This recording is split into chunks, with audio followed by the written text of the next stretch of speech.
Il-kumpanija Taljana Costa Cruises mistennija ġġib aktar minn 170,000 passiġġier f'pajjiżna is-sena d-diehla.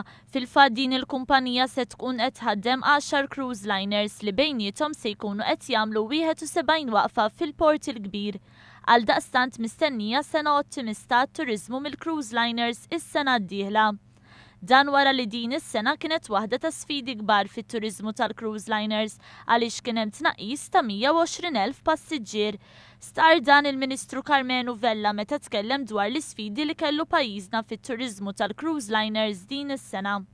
Fil-fatt din is-sena kienet sena ta' sfidi għaliex fit-2011 fit-2012 kienu ttieħdu xi deċiżjonijiet minn kumpaniji tal-cruise liners illi kellhom inaqsu il-port calls ġewwa Malta. Ovvjament aħna pruvajna u għadna qed nippruvaw biex dawn ġibuhom lura.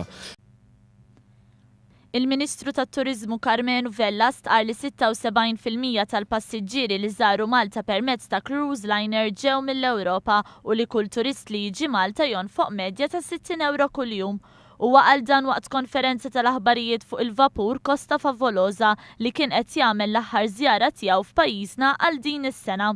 Il-vapur lussus tal-passiġġieri Costa Favolosa għandu aktar minn 1500 kabina u mammar bl-aħħar teknoloġija. Huwa ppjanat li matul is-sena d-diehla se jżur Malta kull ġimgħa minn April sa Mejju u minn Settembru sa Novembru.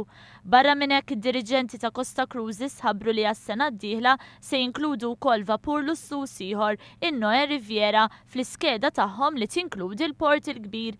Il-kap eżekuttiv tal-kumpanija Valletta Cruise Port John Portelli fisser kif 60% tat-turisti li jaslu f'pajjiżna bil-cruise liners ikunu qed iżuru Malta għall-ewwel darba.